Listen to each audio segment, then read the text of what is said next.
Hmm. Oh, I think it has started. Has it? Yes, I think it has started. Just let me see. If it has started, then we will begin. Yes. Hello, hello, hello. I think it has started. Yes. So, in which of the following year did Kakori conspiracy take place? In which of the following year did Kakori conspiracy take place? Kakori conspiracy took place in 1925. 1925. That's when the Kakori conspiracy took place. So, Kakori conspiracy, also known as Kakori train robbery, took place on 9th August 1925. It was organized by the Hindustan Republican Association (HRA). The revolutionaries stopped the 8 down Saharanpur to Lucknow train near Kakori, present-day Uttar Pradesh. They looted the government treasury being transported by train to obtain funds for revolutionary activities. Who were the main revolutionaries in this?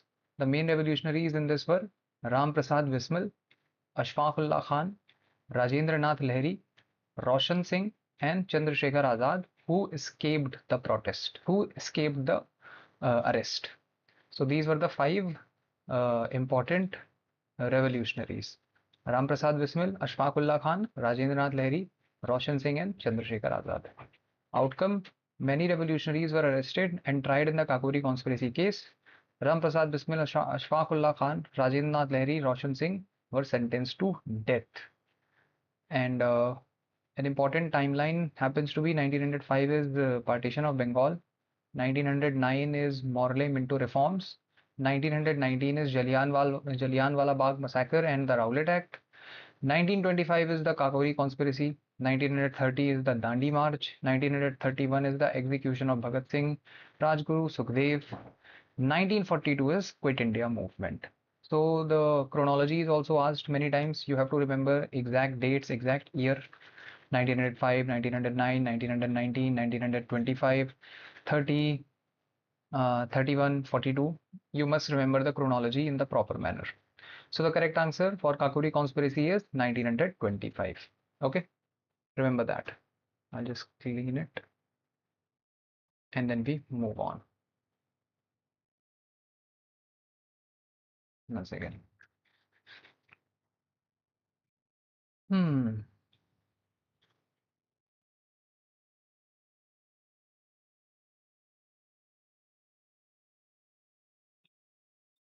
So Kakori conspiracy took place in 1925. Next. In which of the following year was the first rocket launched in India? When was the first rocket launched in India? The first rocket that was launched in India was in 1963. It was an Apache rocket given to us by the United States of America. Let's get to know a bit about it. The first India's first rocket launch was 21 November 1963 from Thumba Equatorial Rocket Launching Station. So remember this also: Thumba Equatorial Rocket Launching Station, TERLS, near Thiruvananthapuram, Kerala. The rocket launched was the Nike Apache, a sounding rocket supplied by the United States. Why Thumba? It is located very close to the magnetic equator. This makes it an ideal location for studying the Earth's upper atmosphere and ionosphere.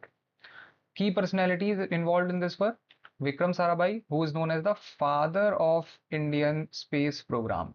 Vikram Sarabhai is known as father of Indian space program. Dr. APJ Abdul Kalam worked in the early Indian space program and later became known as the Missile Man of India. Missile Man of India. Who? APJ Abdul Kalam. He is also important.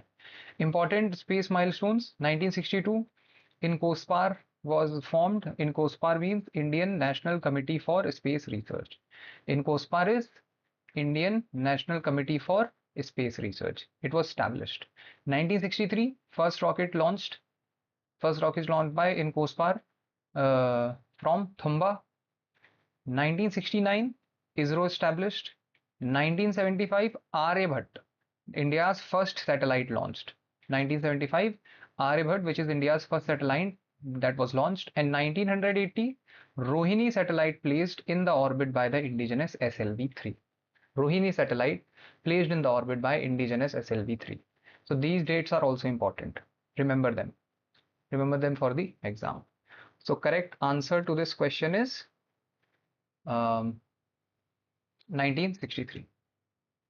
First India's rocket was launched in 1963. Okay, moving on. 1963. Next. Which phenomena deals with the scattering of light by molecules of a medium when they are excited to vibrational energy levels? What is that phenomena which deals with the scattering of light by molecules of a medium when they are excited to vibrational energy levels? That is Raman effect. Raman effect. Raman effect. Let's study this. Raman effect is the scattering of light by molecules when they absorb and re-emit light after gaining or losing vibrational or rotational energy. During this process, a beam of monochromatic light falls on a substance.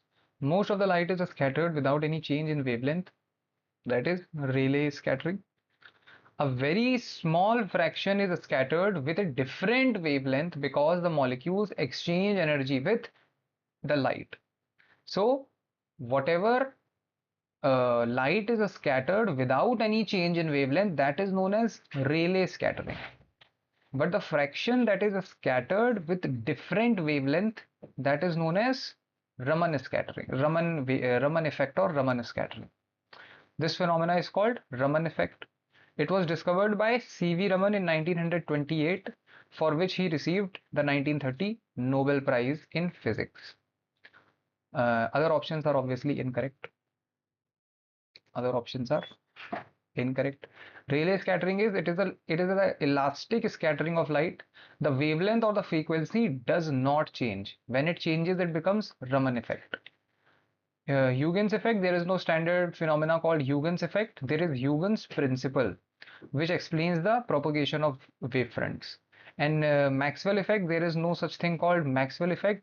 There is Maxwell's equation that describe electromagnetism.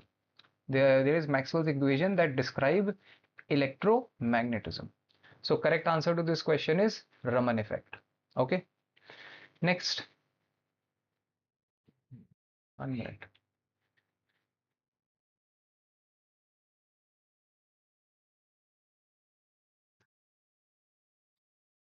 The scientific study of dreams is called, the scientific study of dreams is oneirology. The word onir means dreams. This is a Greek word.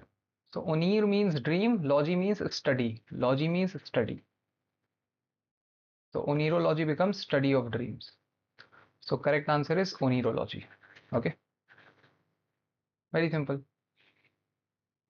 Oneirology is the scientific study of dreams, including how dreams occur, why they dream, why we dream, brain activity during dreaming, especially REM sleep. REM is rapid eye movement. What is REM sleep? REM means rapid eye movement. Rapid eye movement. Movement. Psychological and neurological aspects of dream. The term comes from Greek word oniros. Oniros means dream. Why the other options are incorrect? Morphology is the study of form and structure of organisms and words. Study of forms and structure of either organisms or words, both is known as morphology. Entomology is the study of insects. Calology is the study of beauty. Calology is a study of beauty. It is very uncommon. We don't usually use it now. So morphology is study of structure of organism or words. Entomology, study of insects, and calology is a study of beauty, which is a very uncommon term now. So oneirology is a study of dreams, as we discussed. Study of dreams is oneirology. Let's move on.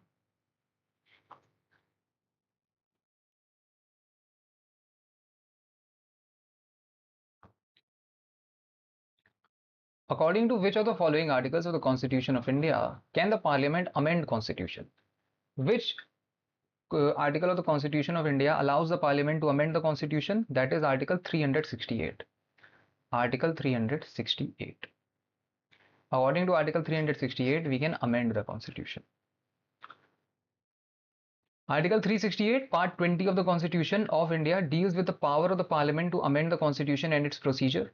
Article 103 pertains to the decision on questions as to disqualifications of members of the Parliament. So, questions which pertain to the disqualification of the members of the Parliament comes down under Article 103.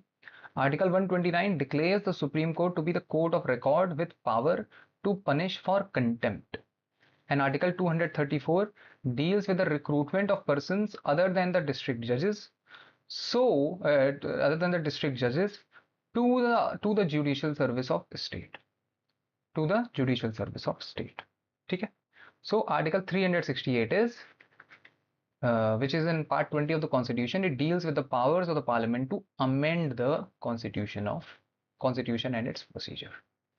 Now, there are various types of amendments. The Constitution provides for 3 different pathways to amend its provisions, depending on the significance and federal nature of the article being changed. The first is amendment by simple majority. Certain provisions can be amended by a simple majority of the Parliament, more than 50% of the members present and voting, similar to ordinary laws. Technically, these are not considered amendments under Article 368. Examples include the creation of new state citizenship rule and rules of the procedure in Parliament. So, under simple majority, all you need is more than 50 votes of more than 50% of the members present in any house and voting. If you have, it doesn't matter how many people are present. If 50% of the people present are voting in your favor, then you can change the constitution. What are the things that can be amended under Article 368 under simple majority? Creation of a new state. You can create a new state. Citizenship rules. You can lay down the procedure. You can lay down the rules that an individual has need to fulfill to be known as citizenship, to be known as a citizen of the country, and rules of procedure in Parliament, that how the Parliament will function. All these things you only require 50% of the members present and voting. Then there is amendment by special majority under Article 368. This is very, very important. This requires all the important and major changes that can happen in the Constitution that come under special majority. This requires a majority of the total membership of each house, Lok Sabha and Rajya Sabha, and a majority of not less than 2/3 of the members of that house present and voting.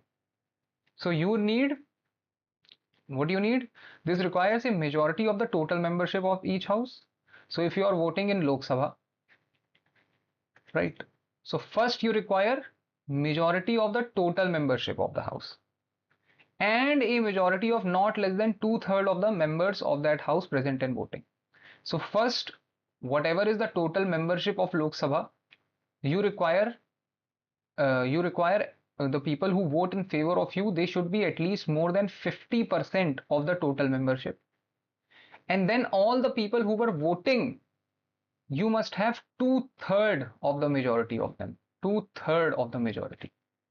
The ones who are voting. These two things should, both of these conditions should fulfill at the same time. That is special majority under Article 368. Okay? This method applies to major provisions like fundamental rights, if you want to change any fundamental right or cause any change to it, and directing principle of state policy, if you want to cause any amendment to it, then you need special majority. What is special majority? I'll again read it. This requires a majority of the total membership of each house, Lok Sabha and Rajya Sabha, and a majority of not less than 2/3 of the members of that house present and voting. That is special majority. Now third, which is the toughest, that is special majority and state ratification. Amendment by special majority and state ratification. For amendments, that alter the federal character of the constitution, the amendment must not only pass both houses with a special majority, but also be ratified by the legislatures of at least half of the states by a simple majority. So, whenever any amendment challenges or any amendment alters the federal structure of Indian constitution, then that particular amendment requires you to get it ratified by the state legislatures as well, and at least 50% of the state legislatures. 50% of the state legislature must pass it in their respective state legislatures, in their state assemblies. That is uh, special majority with state ratification. Now, what kind of amendments can you do under this? Under this, you can do GST, because GST affects all the states. So under this, you can do amendments in GST. Under this, you can do various amendments which basically alter the federal, which basically amend the federal character of the constitution. Federal character. What is that? What does federal character means? Federalism basically means that India is made up of all the various states, all the states which are within the Union of India. That is federalism. Okay, so this is third majority. Now there is also one doctrine that you must know, which is that you must learn, which is called the basic structure doctrine. Under Article 368, while Article 368 gives extensive power to the Parliament, this power is not absolute. In the landmark Keshav Nanda Bharati versus the State of Kerala 1973 case, the Supreme Court of India ruled that the Parliament can amend any part of the Constitution, including fundamental rights, but it cannot alter, destroy, or damage the basic structure of the Constitution. So, under the Keshav Nanda Bharati versus the State of Kerala, in that case, in 1973, the Supreme Court of India ruled that the Parliament can amend any part of the Constitution, but it cannot alter the basic structure of the Constitution. While the code did not explicitly define everything that constitutes that the basic structure, subsequent judgments have included elements such as what comes under the basic structure of the Constitution. So under basic structure of the Constitution comes the supremacy of the Constitution, the democratic and the republican form of the government, the secular character of the Constitution, the separation of power between legislature, executive, and judiciary, judicial review, and the independence of judiciary. So the Parliament cannot make a law and take away these rights, take away these powers. Parliament tomorrow cannot make a law and take judicial review and the independence of judiciary. If Parliament tries to do so, then by judicial review, through practicing judicial review, the Supreme Court will call that particular law as invalid. Supreme Court will call that law as invalid. Supreme Court can practice judicial review on any law which is passed by any state legislature or the central legislature, which is Lok Sabha and Rajya Sabha. Supreme Court has that power through judicial review. Okay? The separation of power between state legislature, executive, between legislature, executive, and judiciary. Government cannot get hold. Government cannot tomorrow make a law which will give it more authority over the executive or more authority towards the judiciary. No, these three branches need to remain independent of each other, so they can keep a check and balance on each other. The secular character of the Constitution. India will always be a secular country as per the Constitution, right? So the secularism of the Constitution cannot be challenged. The secularism of the Constitution cannot be challenged by any law. The democratic and republican form of the government. The government cannot challenge the democratic and the republican form of the government by any law. And the supremacy of the Constitution. The government cannot tomorrow make a law and call any other document as more superior than the Constitution. The Constitution is the most superior document in the country, and that will remain that way as per the Constitution, right? So this comes under the basic structure. basic structure of the constitution. Okay, so remember these things. This is very, very important for all of us. Next, moving on. Just a second.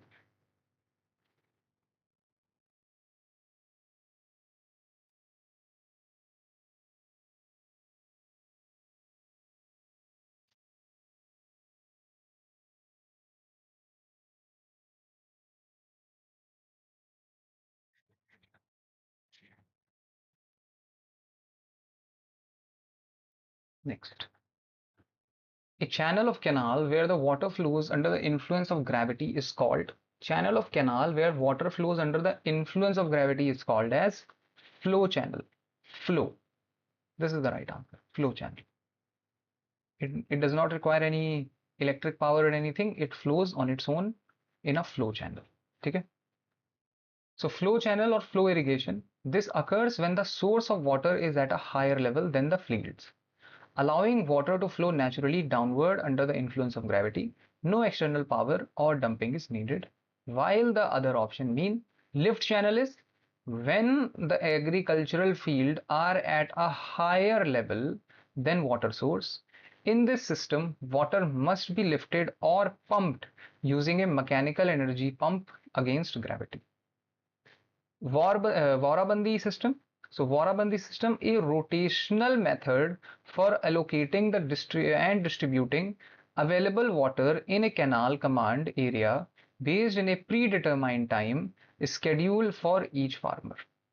Then there is command area, the specific geographic area around a dam or canal system that can reliably aggregate that can be reliably aggregated by it. So command area is basically the area around the specific dam that particular dam can irrigate.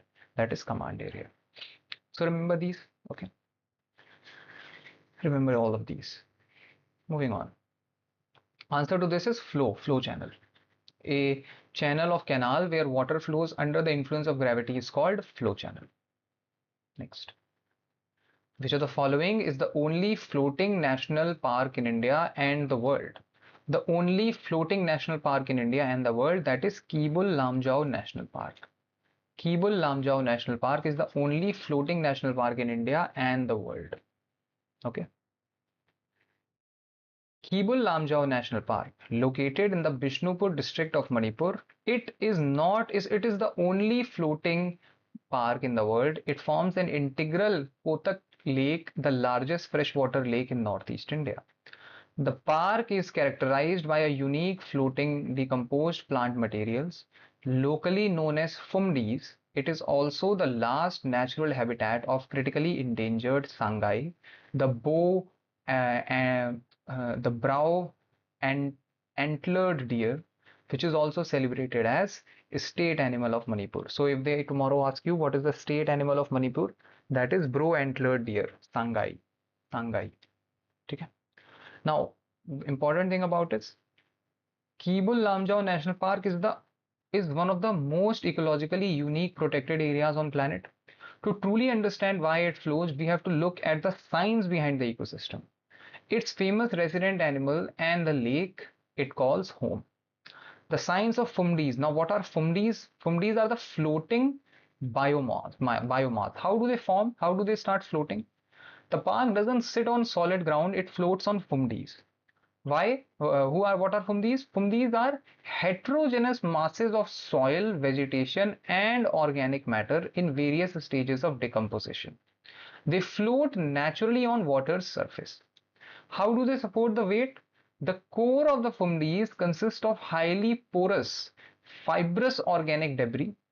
This traps air bubbles, giving the mass incredible buoyancy. They can vary in thickness from a few centimeters to over 2 meters, thick enough to easily support the weight of large animals and huts built by local fishermen. The seasonal cycle. During the dry season, when the water level drops, the root of these floating masses reach the lake bed to absorb the essential nutrients. When the monsoon rain arrives, the water level rise, the fumdis detach from the bottom and float once again. Now the Sangai, which is also known as dancing deer. If they ever ask you what is a dancing deer, that is the Sangai. Cable Lamjaw was specifically gazetted as a national park in 1977 to save the Sangai. Sangai is this is the technical name if you want to remember. A critically endangered brow-antlered deer, a species that exists nowhere else in the world. There is a dancing illusion because the deer walks on the spongy, springy water of the floating fundies. Their steps naturally sink slightly and rebound. This forces them to walk with a peculiar balancing gait on their hind hoofs, making them look as if they are dancing. The Sangai has evolved specially adapted elongated hooves with split pasterns, the lower part of the leg that spreads their body weight evenly, preventing them from sinking into the thin vegetative crust. You don't have to remember all of this, of course, this is unnecessary for you. You don't have to remember this. I can I can even eliminate this. Don't remember this. Unnecessary. Okay. Yeah, you can remember the dancing illusion, the which deer is known as the dancing deer. The dancing deer is Sangai. Sangai is known as dancing deer. Okay. Okay. And it is a brow antlered deer, dancing deer, found in Cable Lamjaw National Park. What does Cable Lamjaw National Park famous for? It is famous for fumdis. Fumdis are heterogeneous vegetation of various decomposed matter. Right, heterogeneous masses of soil, vegetation, and organic matter in various stages of decomposition. They float naturally on the water surface. From these, okay. What else to remember? That's it. That's all you have to remember. This is obviously Cable Lamjaw National Park is located in Manipur. Where it is located? It is located in the Bishnupur district of Manipur. It is the only floating national park in the world. It forms an integral part of the Loktak Lake, the largest freshwater lake in northeast India. Remember that also. Okay? Loktak Lake. Remember that. You will only be helped in various exams. So, Cable Lamjaw National Park, only floating national park in India and the world, Cable Lamjaw National Park. Next, which of the following articles of the Constitution of India in India states that there would be no tax levied or collected except by the authority of law? Which law states that there would be no tax except there would be no tax levied or collected except by the authority of law? That is Article 265. Article 265. Article 265. Article 265 explicitly states that no tax shall be levied or collected except by the authority of law. This means that the government cannot impose or collect any tax purely through an executive order. It must have a valid pass by legislature, parliament, or state assembly to back it up. Why the other? What the other article mean? Article 301. What does it mean? It pertains to the freedom of trade, commerce, and intercourse throughout the territory of India. Article 123A grants the President the power to promulgate ordinances during the recess of the Parliament when urgent legislature action is required. Okay? And Article 107 lays down the provisions regarding the introduction and passing of ordinary bills in the Parliament. Okay, so Article 265. Article 265 is explicitly states that no tax shall be levied or collected except by the authority of law, and which happens to be our final answer in this question. Which of the following articles of the Constitution of India states that there would be no tax levied or collected except by the authority of law? That is Article 265. Okay, next. All monetary transfers or kinds sent by migrants to their place of origin are called remittance. Remittance. Simple, very simple. Right? Nothing even we need to study in this. Remittance. Terrace farming is done on which of the following types of land? Terrace farming is done on hills, hills or mountain, whatever you want to call it. Slopy areas, basically. Slopy areas. Why? What is terrace farming? This agricultural practice is performed on the sloped terrain of hills or mountains. Farmers cut wide, flat steps, terraces, into hillsides to create level areas for growing crops. This technique is crucial because it significantly slows down the rainwater runoff, allows the soil to absorb moisture, and prevents severe soil erosion that would otherwise wash away crops on a steep slope. So, this is terrace farming is done on hills. Why the other options? What the other option means? Plains. Plains are flat areas where most of the people live, most of the population live. Desert are areas where no agriculture or plantation can be found. Two types of desert are there: cold desert and hot desert. Hot desert is Sahara, Thar. Cold desert is um, cold desert is Arctic, Antarctica. That is cold desert. Forest areas which are densely populated with trees, where agroforestry or shifting cultivation, which is zooming, may occur rather than terrace and modification. Now, this is how terrace farming looks. This is the example of terrace farming. This is terrace farming. You see how they have made steps like this. So when the water comes down in floody areas, it doesn't completely wash away all the nutrients of the soil, but it seeps through like this, right? If it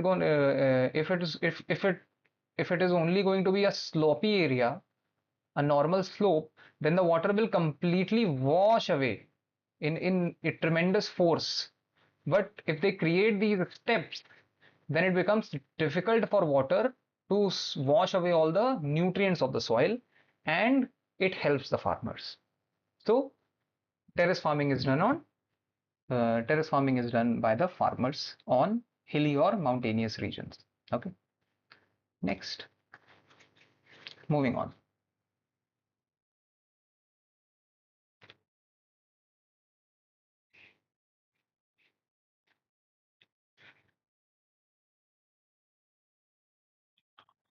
Moving on.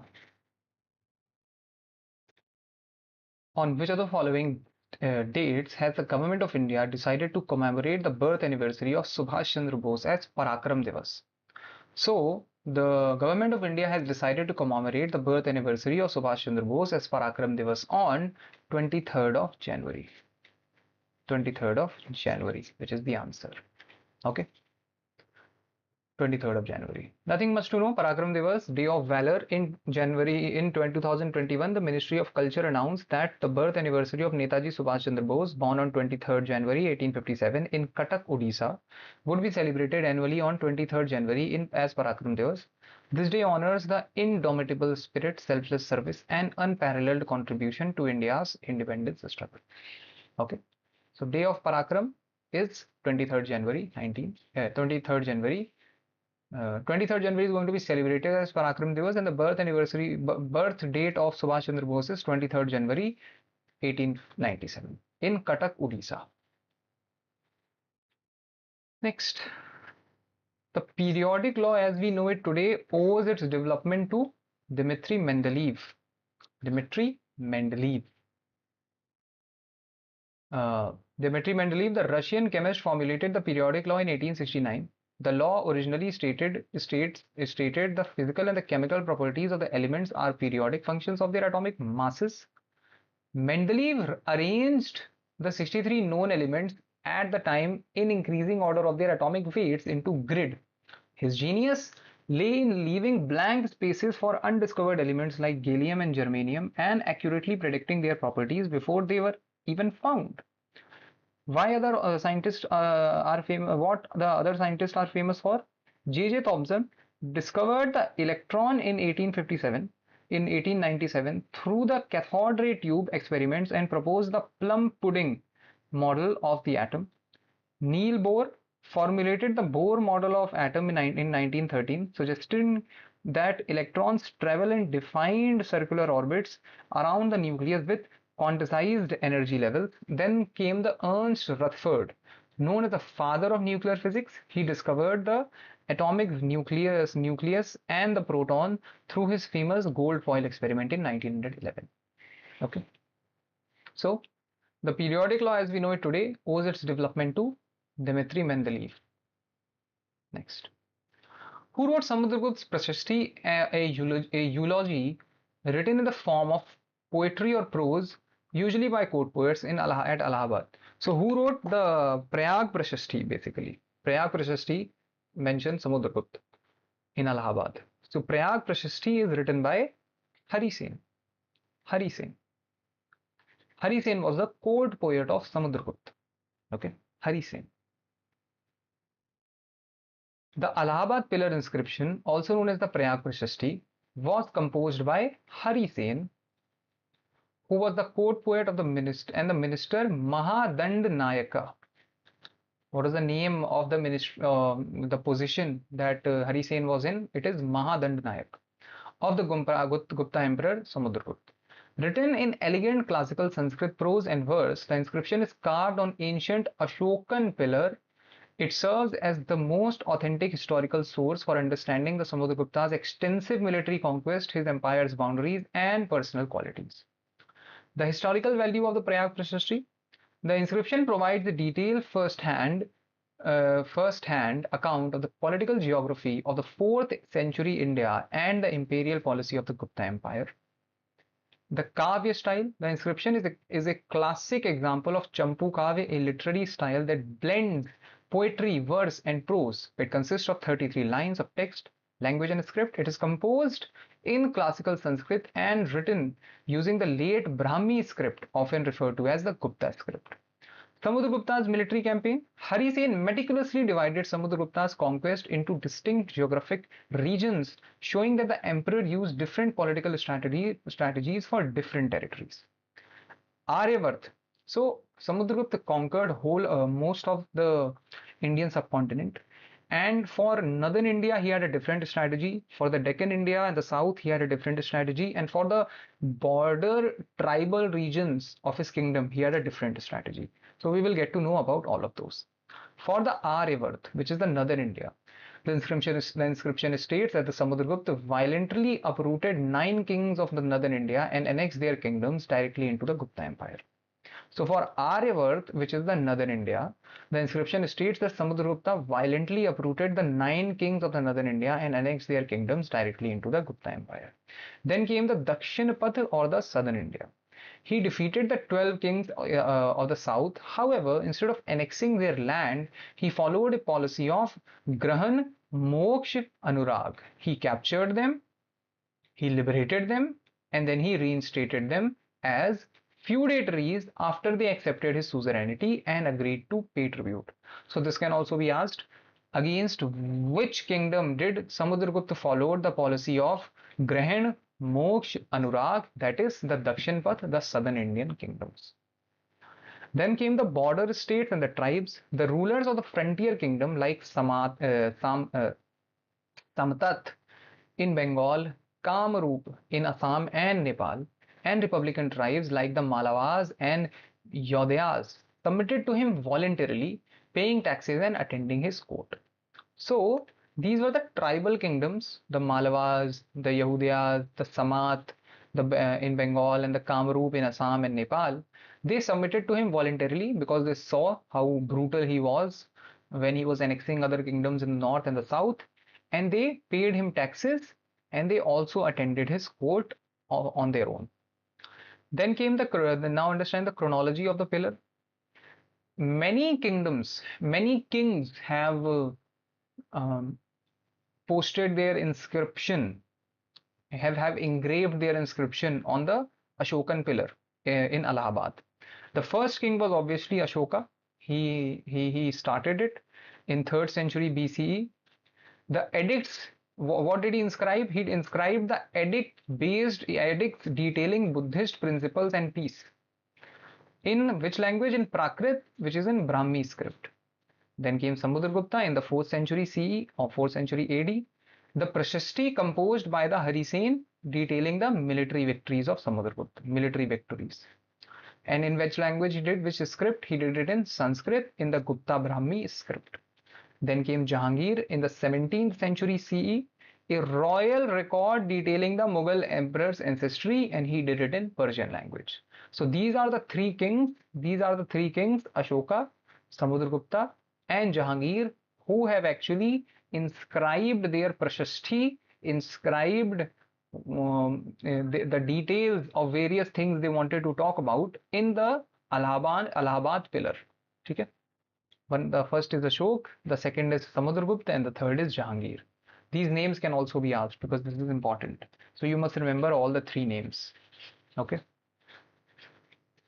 It is known as Allahabad pillar inscription, and most of the time question is only asked for Samudragupta because he was such a powerful ruler, and there are not many sources through which we can get to know about him. Jahangir is a recent phenomena, 17th century. We know a lot about him through various Persian texts already.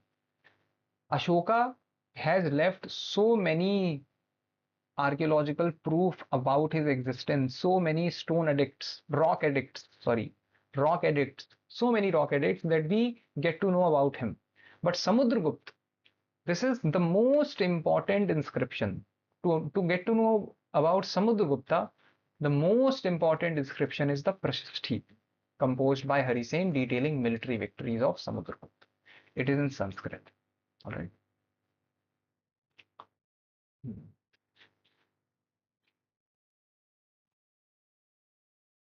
Moving on.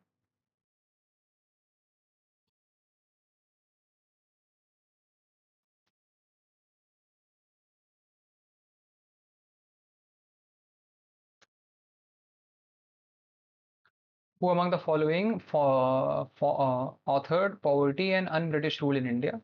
So Poverty and Un-British Rule in India is authored by Dadabhai Naoroji. Dadabhai Naoroji has written Poverty and Un-British Rule in India. What is Poverty and Un-British Rule in India? It is a book. And this is the same book that will give us the theory of, very important theory, drain of wealth. Drain of wealth.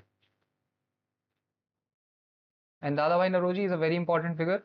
Dadabhai Naoroji is also known as Grand Old Man of India. Okay. Grand Old Man of India.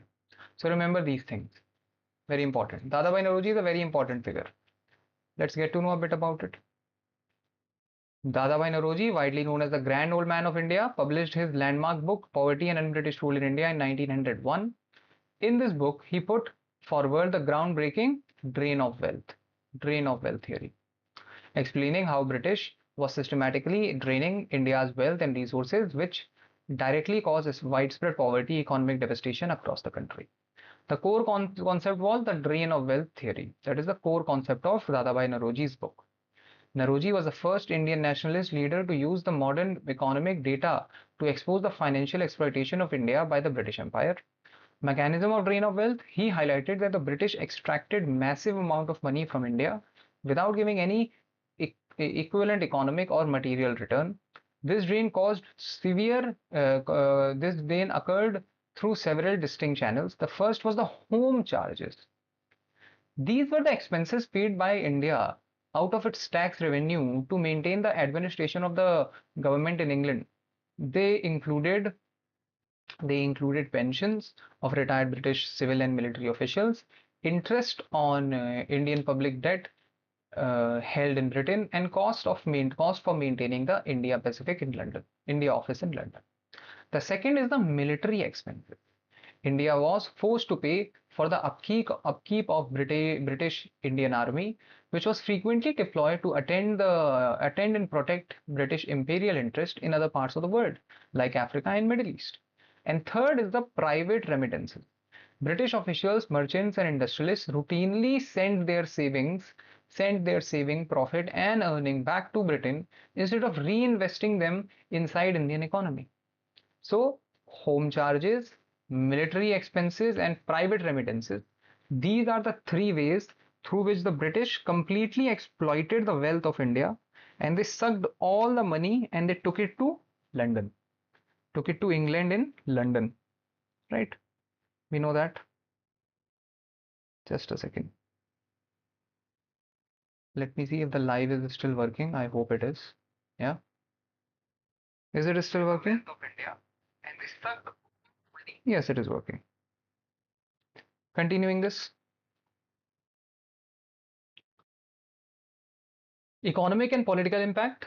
The concept of un-British. Why did he name it un-British? Dadabhai Naoroji deliberately chose the term un-British because he wanted to point out the predatory exploitative nature of the British rule in India was completely contradictory to the democratic values, fair play and constitutional principles that the British practiced in their own borders. So in their own country they are practicing all the democratic value, fair play, but while governing India they are not being very British. They are being very predatory, exploitative, and they are sucking away all the wealth and they are investing it in Britain. They are not investing it at the source through which they are extracting all the wealth. Okay. How did he calculate the all these things? How did he calculate poverty? So he's also the first Indian. He is also considered as the first Indian to calculate the GDP per capita of India. He was the first person to attend a systematic calculation of India's national income. He estimated that per capita income of an Indian was merely 20 rupees per year, proving that colonial rule was driving the population into deep destitution. Then, rise of economic nationalism.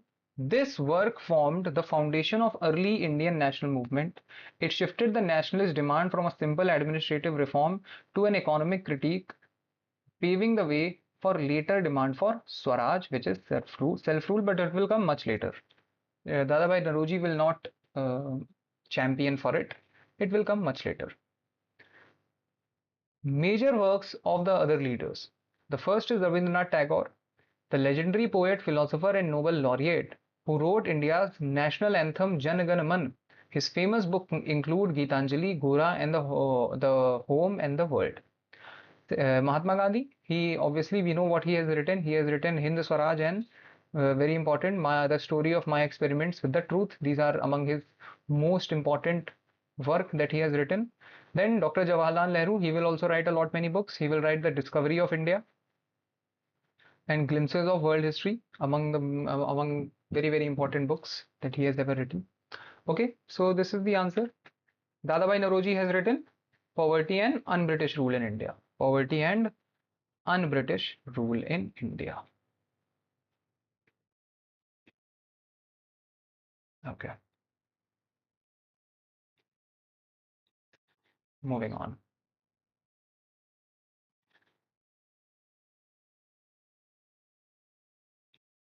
Next, the Hemis festival is celebrated in Ladakh on 10th day of Tibetan lunar month.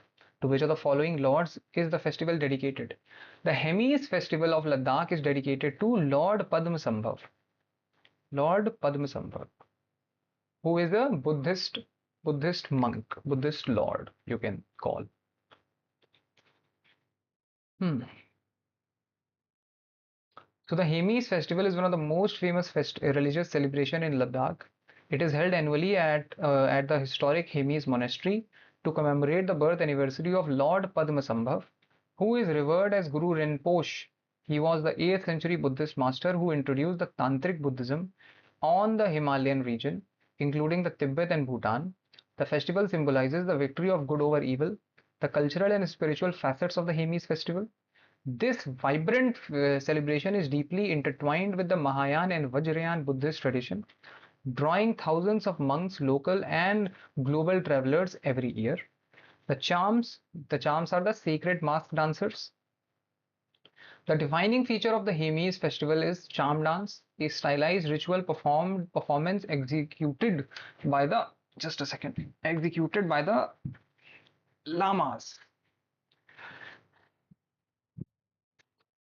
Hmm. Executed by the lamas of the monastery. The monks dress up in elaborate heavy brocade robes and wear enormous stylized painted masks. These masks represent various protective deities, spirits, and forms that Guru Rinpoche assumed throughout his life. The performance, the dance takes place in the central courtyard of the Hemis monastery, accompanied by the rhythmic deep sounds of the traditional instrument like drums, long horns, cymbals, and conch shells.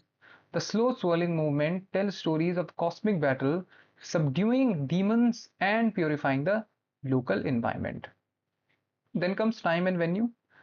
The festival takes place on 10th day of the 5th month of Tibetan lunar calendar, which usually falls in June or July.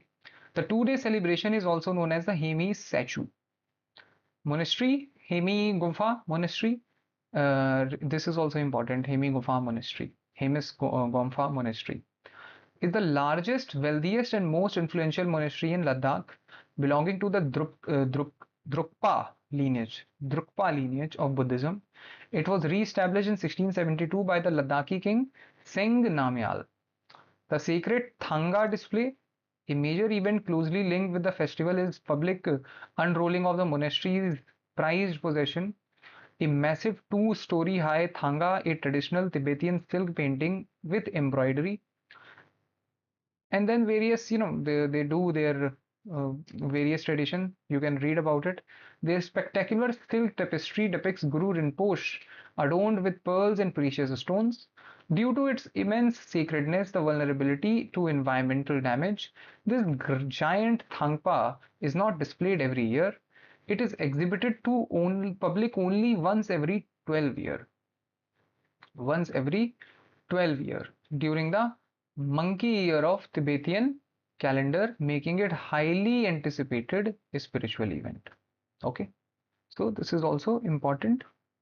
Uh, the Thangpa, the Thangpa, sorry, Thangka is very important in this. So remember, the Hemis festival is done for whom? It is done for Lord Padmasambhav. Lord Padmasambhav. Hemis festival, which is celebrated in Tibetan lunar month in Ladakh, is done for Lord Padmasambhav. Next. Who among the following wrote the non-fictional The Paradoxical Prime Minister Narendra Modi and His India? Who has written it? It is written by Sssc Tharoor. Sssc Tharoor. The Paradoxical Prime Minister Narendra Modi and His India is a non-fictional political biography written by the Indian politician and author Sssc Tharoor. Published in 2018, the book offers a detailed critique analysis of the tenure, policies, and the governance style of Prime Minister Narendra Modi. Tharoor used the term paradoxical to highlight what he describes as a contradiction between the Prime Minister's public rhetoric and ground realities of his administration. A structure and literary analysis of the book. The book is an extensive data-driven political critique that blends Tharoor's signature literary style with contemporary political commentary. Okay. The core arguments and themes. Tharoor divides the book into several distinct parts, each examining a different facet of the administration's impact on Indian society. The cult of personality. The author analyzes the creation and marketing of the Prime Minister's public image, exploring how centralizing power around a single individual affects the function of democratic institution and parliamentary oversight. Economic policies. The book evaluates major economic decisions implemented during administration's first term. Tharoor looks closely at the implementation of demonetization 2016 and the structural execution of goods and services tax GST, arguing that their disruptive rollout overshadowed their intended policy benefits.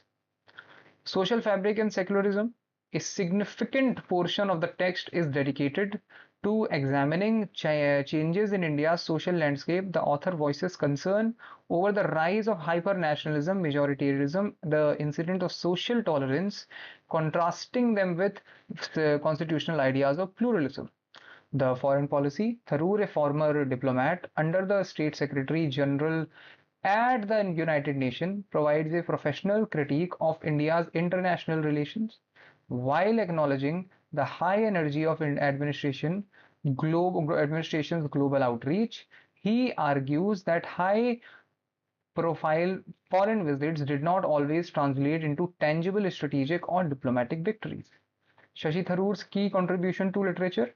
Apart from his political career as a member of parliament, Tharoor is an incredibly prolific writer, known for his expansive vocabulary and insightful commentary on Indian history, society and politics. So the famous books Uh, An Era of Darkness, the British famous books written by Shashi Tharoor. An Era of Darkness, the British Empire in India. It is a historical non-fictional book which talks about the economic devastation, political manipulation, and human cost of the British rule in India. Then there is the Great Indian Novel, which is a satirical fiction, a satirical work that superimposes the mythological story of Mahabharata onto the major events and figures of the Indian independence movement and post-independence politics. Then there is also a very important book which is called Why I Am a Hindu, which is a cultural religious philosophy and exploration of the rich, inclusive philosophy of Hinduism, contrasting it sharply with contemporary narrow political interpretation of religion. So these are the books which are written by Shashi Tharoor, a member of parliament from the state of Kerala.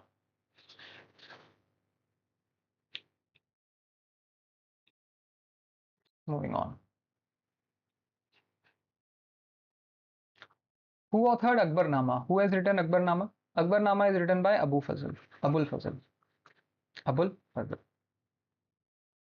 The Akbarnama, which translates to the Book of Akbar, is the official chronicle of the reign of the third Mughal Emperor Akbar. It was written by his court historian and close friend Abul Fazl, who was one of the celebrated Navratnas, 9 gems in Akbar's royal court.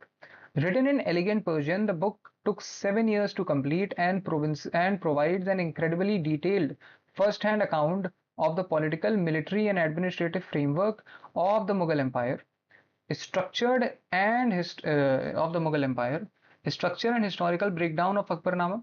Akbarnama is not just a singular book, but a massive 3 volume text that covers everything from royal genealogy to minute statistical record of imperial revenue. So Akbarnama contains all of that. Okay.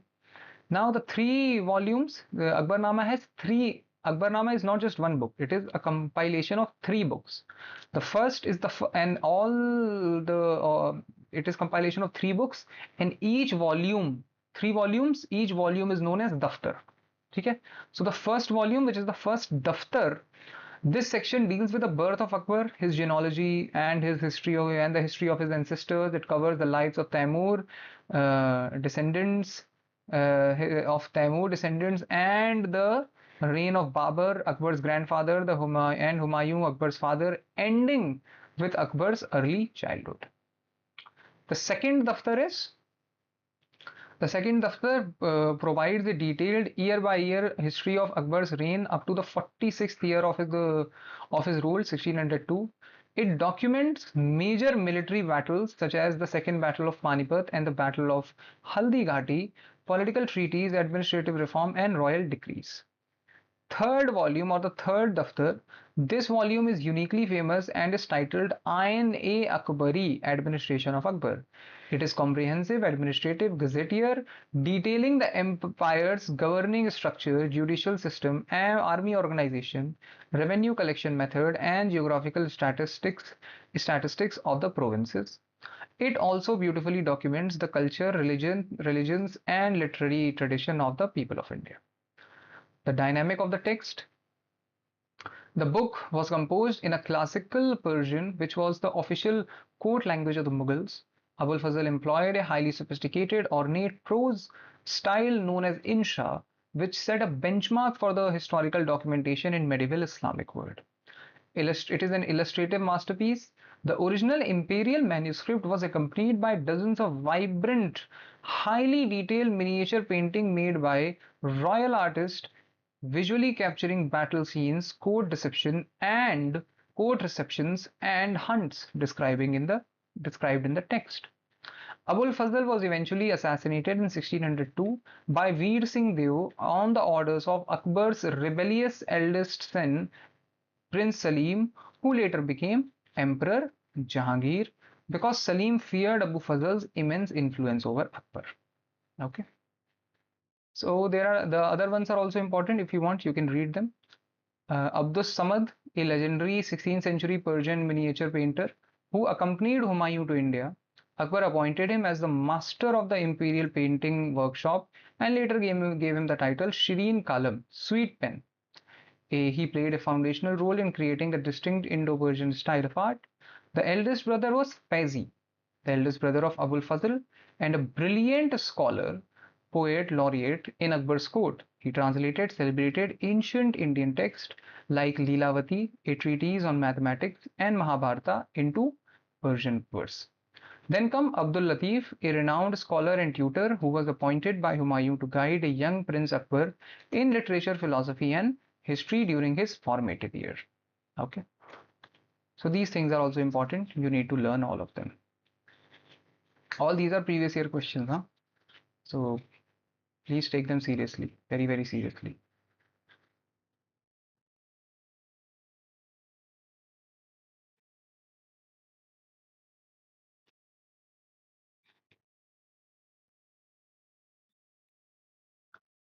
Next, according to Ramsar Convention, which of the following is World Wetland Day? World Wetland Day is celebrated on 2nd February. World Wetland Day is celebrated annually on February 2nd to mark the date of the adoption of the Convention on Wetlands, which took place on this day in 1971 in Iranian city of Ramsar. The Ramsar Convention, formerly known as the Convention of Wetlands of International Importance, is an international environmental treaty established to protect and sustainably manage wetlands across the globe. Signed in the Iranian city of Ramsar in 1971, it stands as one of the oldest global intergovernmental agreement dedicated to a specific ecosystem. Okay, so this is Ramsar Convention. Next, pneumatophores are specialized. Pneumatophores are specialized roots. Roots. Pneumatophores are specialized roots in hydrophytes. They are specialized roots. Okay. Moving on. The correct answer is roots. Pneumatophores are specialized roots, erect roots that grow upward out of water or mud into the air. Why do plants grow them? These roots are like snorkels for plants growing in waterlogged, oxygen-poor soil, like those found in mangrove swamps, since the mud lacks oxygen, since it lacks enough air. These roots grow vertically upward against gravity to take the oxygen directly from the atmosphere through a small pore called lenticel. So that's all you have to remember. Pneumatophores. Tick. Next. On which day was the national emblem of India adopted? The national emblem of India was adopted on 26 January 1950. 26 January 1950. This. Okay. The national emblem of India. The national emblem of India was officially adopted on Historic Day of India. Historic Day. The national emblem of India was officially adopted on the historic day India transitioned into sovereign democratic republic and its newly drafted constitution came into force. While India gained independence on August 15, 1947, it initially operated as a British dominion. The process of creating an emblem and that represented a completely sovereign nation that took several years of planning alongside drafting of constitution. Then there was a search for a symbol 1947 to 1948. Prime Minister Jawaharlal Nehru and the constitutional architecture team wanted an emblem that captured India's ancient heritage, unity, and timeless values. They looked to Emperor Ashoka, who ruled in the 3rd century BCE and was renowned for his message of peace, righteous rule, and religious tolerance. The adaptation process 1948 to 49. Dynamic artist Dinanath Bhargava was tasked by the prominent painter Nandlal Bose, who was decorating the original copy of the constitution, to visit the Sarnath Museum. Bhargava spent days sketching the actual lions to perfectly translate the 2300-year-old sculpture onto paper. Official adaptation, it happened on 26 January 1950. The finalized graphic representation was adopted by the Government of India on the morning the Republic was born. Features and symbolism of the emblem. The national emblem is a two-dimensional adaptation of the famous lion capital of Ashok, which originally stood atop a pillar erected by the Emperor Ashok at Sarnath, the sacred site where Gautam Buddha first taught the Dharma. Okay.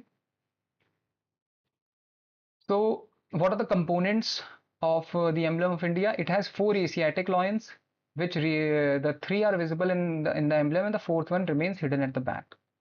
They symbolize power, courage, pride, and confidence. Facing the fourth cardinal direction, they represent a nation watchful and strong in all corners. Then there is Ashok Chakra, a wheel with 24 spokes featured prominently in the center of the base, known as the Wheel of Law. Dharma Chakra, it symbolizes dynamism, progress, and continuous motion forward. It also represents prominently, it also features prominently on Indian national flag. Then there is the guarding animal, a bull on the right side and a galloping horse on the left. An elephant and lion are hidden at the back. Then the motto of the national emblem of India is Satyamev Jayate, are inscribed below the base of the in the Devanagari script. Translate to truth alone triumphs. This powerful phrase is quote taken directly from the ancient Mundak Upanishad. Mundak Upanishad. Okay, next. Have I cleaned it all? I hope so.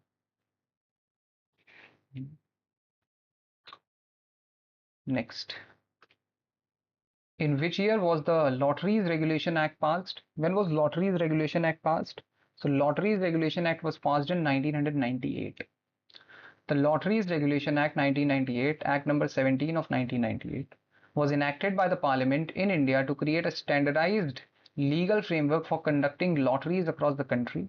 It came into force on July 7, 1998, replacing an earlier presidential ordinance promulgated days prior. Historical context and objective, what are those? Before 1998, the lottery system in India was highly fragmented and plagued by the rampant malpractices, unregulated private lotteries, and significant financial exploitation of lower income families. While the Constitution of India placed lotteries organized by the Government of India or the Government of a state under the Union list, which is what does that mean? That laws related to lottery across the country can only be made by the Parliament, not by any state legislature. So lotteries organized by the Government of India or the state or the government of the state under the Union list, entry 40 of list 1. There was no comprehensive federal law governing how states should operate them. The primary objective of 1998 Act was to eliminate private lotteries entirely and lay down a strict uniform condition under which a state government could run a lottery, thereby protecting citizens from fraud. What are the key statutory provisions of the Act? The Act features 13 sections that completely restructured the lottery industry. The most critical provisions are detailed below. So there is section 4, conditions for lotteries. It establishes strict rules. No private lotteries allotted. Tickets must bear the state logo. Prizes cannot be based on single digit, and maximum of one draw per week is permitted for any lottery bumper draw. What is the purpose and impact? Eliminates rapid gambling loops and ensures the state government remains the sole accountable authority. Then there is section 5, the power of the state, empowers the state government to completely prohibit the sale of any lottery ticket within its territorial jurisdiction. It gives the states the autonomy to protect their population from gambling habits if they choose to do so. Then there is section 6, power of central government, gives the central government the authority to ban any state lottery if it violates the conditions laid down in section 4. Acts as a federal check to ensure states comply strictly with safety and operational guidelines. Then there is section 7 and 8, penalty, mandates that conducting an unauthorized lottery or violating the state or violating the act is cognizable and non-bailable offense, punishable by up to 2 years of rigorous imprisonment, serves as a strong deterrent against the return of illegal private lottery syndicates. So uh, basically, Lottery Regulation Act says that no private individual can run their lottery, only a state can run their lottery, and maximum one draw per week. Maximum one draw per week is permitted for any lottery bumper draw. These are the basic things that you must remember. The act sparked intense legal battles for center state power. The controversy, you don't have to remember this much, okay? Otherwise, it will get too much for you. Hmm? You also remember, currently only a handful of Indian states such as Kerala, Goa, Maharashtra, Sikkim, and Punjab legally run state lotteries, while the vast majority has utilized the 1998 Act to ban them entirely. Remember this much. Okay, moving on. The numerical taxonomy of plant is based on which of the following? The numerical taxonomy of plant is based on chromosome number, chemical constituents, structure, or all of the above characteristics. So the answer is all of the above characteristics. The numerical taxonomy of plant is based on all of the above characteristics. Numerical taxonomy, often referred as phonetics, is a classification system in biological systematics that uses mathematical and statistical methods to group plants based on their overall similarities, rather than relying heavily on just one or two evolutionary traits. It evaluates a vast matrix of visible, measurable data simultaneously. The mechanism of numerical taxonomy. Before the arrival of computers, botanists struggled to process more than a few plant characteristics at a time. Numerical taxonomy solved this by utilizing computational power to handle hundreds of traits at once. Here is exactly how the process works. Equal weighting.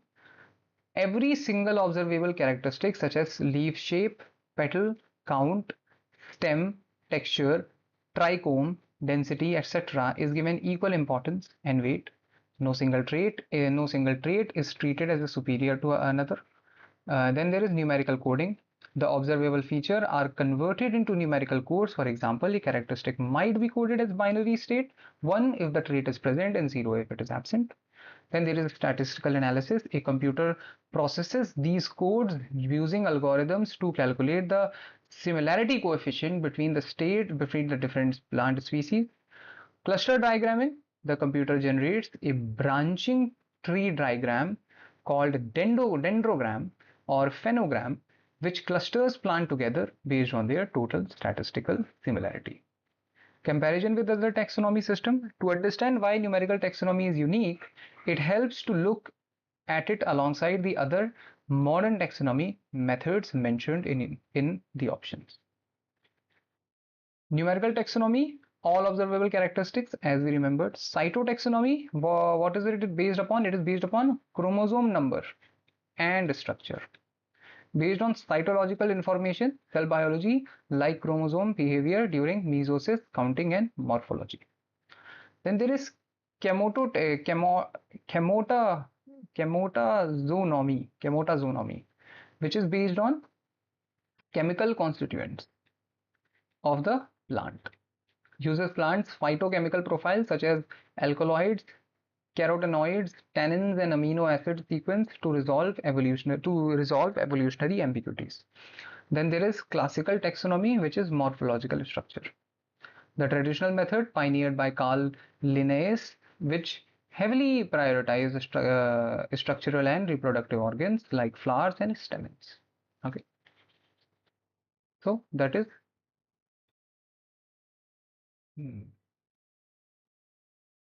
numerical taxonomy. The numerical taxonomy of plant is based on all of these characteristics: chromosome number, chemical constituents, as well as structure. Okay, next. To arrange it properly, give me a minute.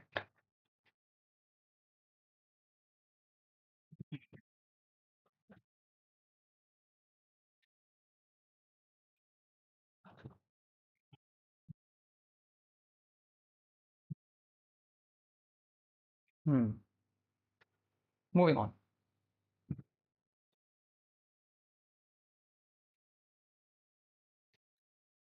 Tribes of the Nicobar Island pay their respect to the departed soul of the head of the family during the Ozuari feast.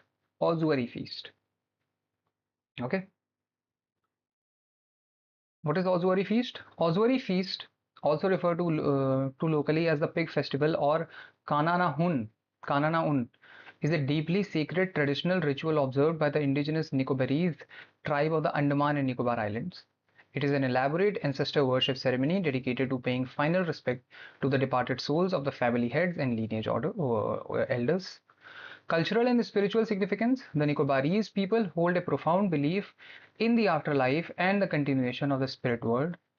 They believe that soul of a deceased family member does not instantly sever ties with the living but hovers near the family, requiring validation, respect, and sustenance. The Oswari feast serves a dual purpose. It honors the memory of the dead, reinforcing their lasting impact on the family, while simultaneously seeking their blessing to ensure communities for future prosperity, good health, and abundant harvest. Ritual involved in the Oswari feast. What are the rituals? The feast is not a somber funeral, but rather a complex, multi-stage commemorative event that can take months, sometimes even years of community preparation. Exhumation of bones. In accordance with the ancient customs, the family unearths the skeletal remains, specifically the skull and long bones of the deceased head of the family from their temporary burial site. Cleansing and reburial. The bones are carefully cleaned, anointed with tender coconut oil, wrapped in pristine new cloth, and placed inside a traditional ossuary, a communal bone repository, and a specialized grave. Then grand community feast takes place. Central to the festival is a massive feast where the entire village alongside neighboring clans is invited. Domesticated pigs are specifically fattened for months leading up to the event and sacrificed or grand communal meal. The night is filled with synchronized tribal stick dances and rhythmic chanting. Through these traditional performances, family members express their bond, profound grief, and their collective joy, fortifying kingship bond across the island. So that is Oswari feast. So tribes of the Nicobar Island pay their respect to the departed soul of the head of the family during Oswari feast. Next. Dash was an important port city in the ancient India, that is Tamralipti. Tamralipti. Tamralipti was an important port city in India. Tamralipti, also known as Tamralipta, was one of the most prominent commercially vibrant maritime port cities of ancient India, situated on the eastern coast near the mouth of Rupnarayan River in present-day Tamluk, East Medinipur district, West Bengal. It served as a vital international trade nexus linking mainland India and Southeast Asia, China, Sri Lanka, and Mediterranean world. What is the historical significance and trade network? Tamralipti reached the absolute zenith of prominence during the Mauryan, Kushan, and Gupta periods, roughly from 3rd century BCE to 6th century CE. It acted as a departure point for India's sea-bound trade routes through the Bay of Bengal. Global trade highway, merchant ships sailed from Tamralipti laden with prized Indian commodities such as fine muslin silk, indigo, spices, sugar, copper, pottery, and tortoise shells. In return, the port received gold, silver, silk from China and exotic spices from the Indonesian archipelago. The Silk Route connection. The port was directly linked via a highly maintained overland trade route in Patliputra, the imperial capital of the Mauryas and Guptas, the Takshila, and the other commercial hubs across northern and northwestern India. Literary Literary and account evidence. The status of Tamralipti as an economic powerhouse is deeply validated by the multiple ancient Indian texts as well as the foreign travelogues.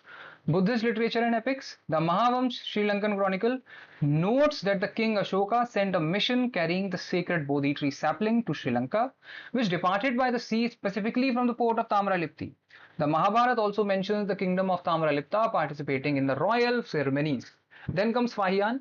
The Chinese Buddhist monk also visited Tamralipti in the early 5th century CE. He spent nearly 2 years there copying the sacred Buddhist text and painting religious images before boarding a large merchant ship to sail back home via Sri Lanka. Then comes Zhuozhuang. Zhuozhuang is also known as Yunzang. Visiting in the 7th century CE, he noted that the city sat beside an inlet of the sea where wonderful and rare merchandise was continuously landed, making its inhabitants wealthy. He recorded the presence of multiple Buddhist monasteries alongside Hindu temples. Detailed context of the incorrect options, we can also learn that. Champa, what was Champa? Champa was the capital of Ang Mahajanpad. Ang Mahajanpad, one of the 16 important Mahajanpad, and it is located on the banks of Ganga River in the modern Bhagalpur, Bihar. Then comes Ahichhatra. Ahichhatra is the capital of Nadan Panchal Mahajanpad. Nadan Panchal Mahajanpad. So that is also not the right answer. Then comes Shravasti. Shravasti was the capital of Kosal Mahajanpad. Kosal Mahajanpad. Located near the Rapti river in the northern Uttar Pradesh. And it holds profound religious significance in the Buddhist and Jainism, as it is the city where Gautam Buddha spent maximum number of the monsoon retreats.